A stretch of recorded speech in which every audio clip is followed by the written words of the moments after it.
shock collars, prong collars, martingales, oh my. These collars scare people, and I don't know why. So if you haven't guessed it, I'm going to talk to you about different types of dog collars. The most common dog collar that everybody really knows is the flat collar. Alright, so this collar here, as it says, flat collar, opens up, that's all it is. Connects them together. Our collars all have handles on them.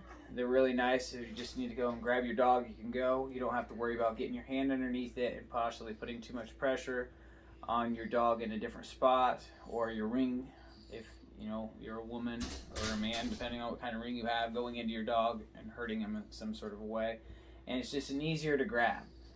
But mainly these are used for is to carry your dog's ID tags, and to use them for if your dog is well trained, but you don't need to worry about having them run off or something like that, that you can connect to this. Or for an extra security matter, which I will show you one of the tools from what I'm talking about with that.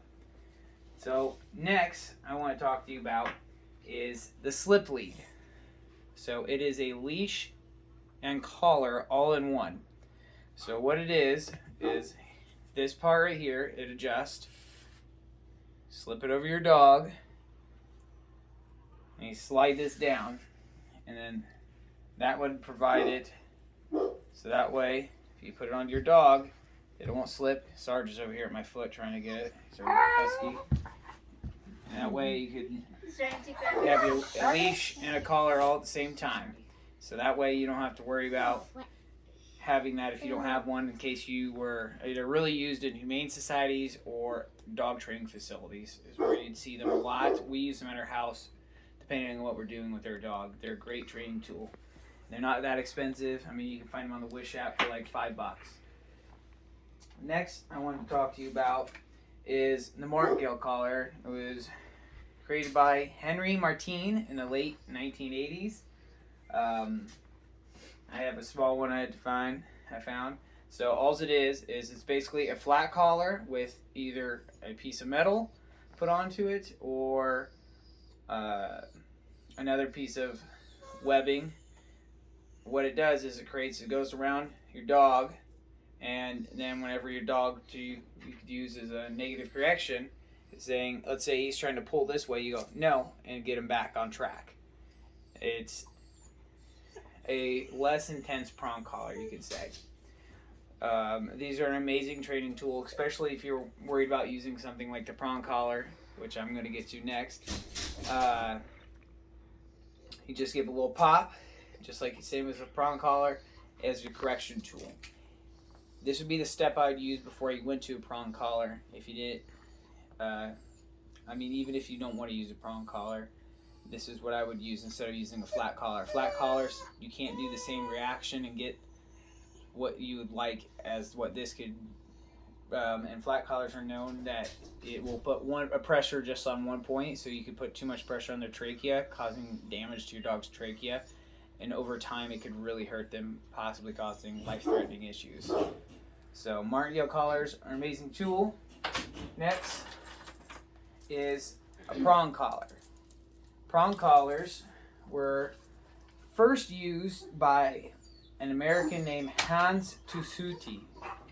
But nowadays, with Hermspringer collars are the best around.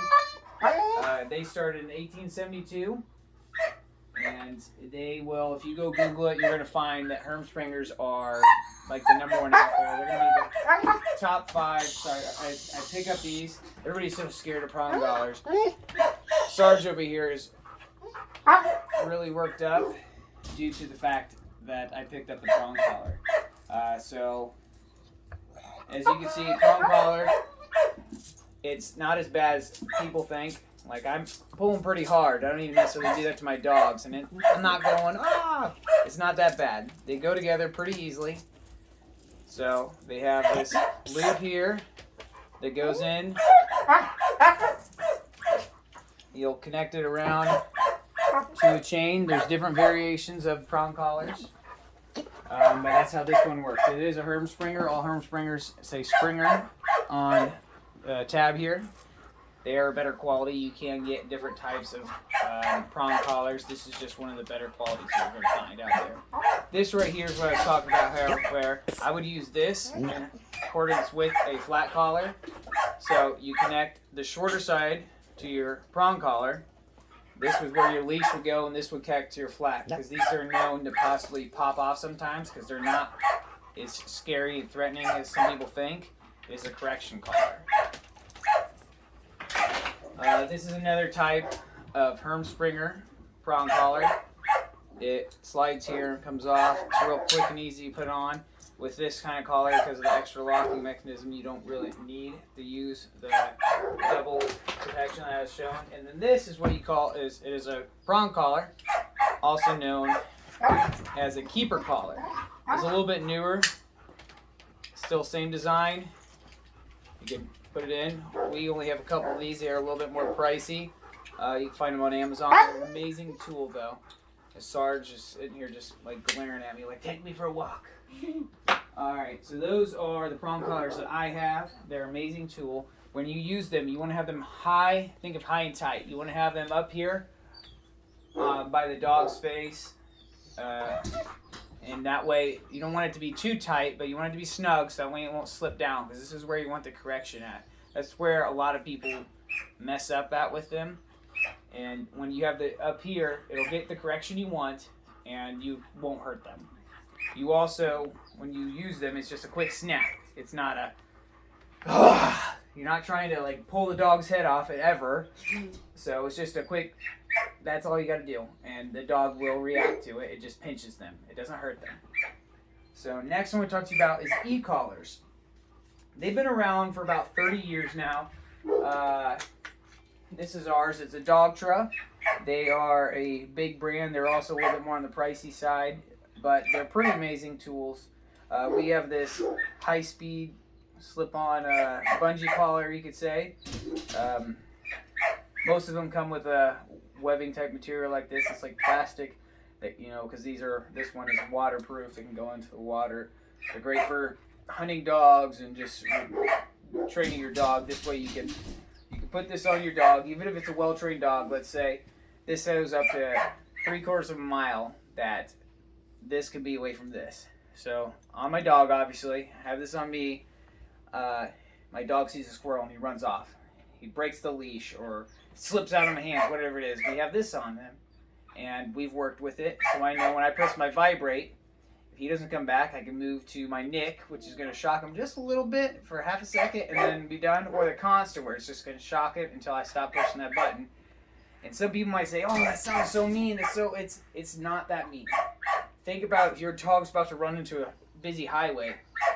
You can put this on him, and yeah, it hurts him maybe for a second, but then they know, okay, come back to dad, come back to mom. I would much rather live with my dog getting shocked a couple times in his life than knowing and watching it get hit by a car because it was so worked up chasing that squirrel, bike, whatever it is that's getting your dog going, and your dog dies. Or you have a very hefty vet bill because your dog ran off. But these are an amazing tool. All of these tools are awesome. What you need to know and take away from this is whatever you get, just like anything, you get a brand new phone, you need to play with it and figure out how it works before you can really truly utilize it. Play with your e-collar, use it in both hands and know which one's the shock, the vibrate, the constant, how to maneuver the up and down level. This goes up to 127 levels. That's pretty high up there. You don't need to go up there unless it's, like I said, saving your dog's life kind of thing. And they're an amazing tool. So I just wanted to get some more information out there. There's a lot of other people out there that know more than I do. Look them up. Nate Schumer is one of my favorite people to watch, and Tom Davis. Both of them have a little bit different styles, but they will use every single thing I have here. I just want to educate everybody, and if you have any questions, more than welcome to ask. Don't. All right, wife is still there brushing hair. Son's being weird.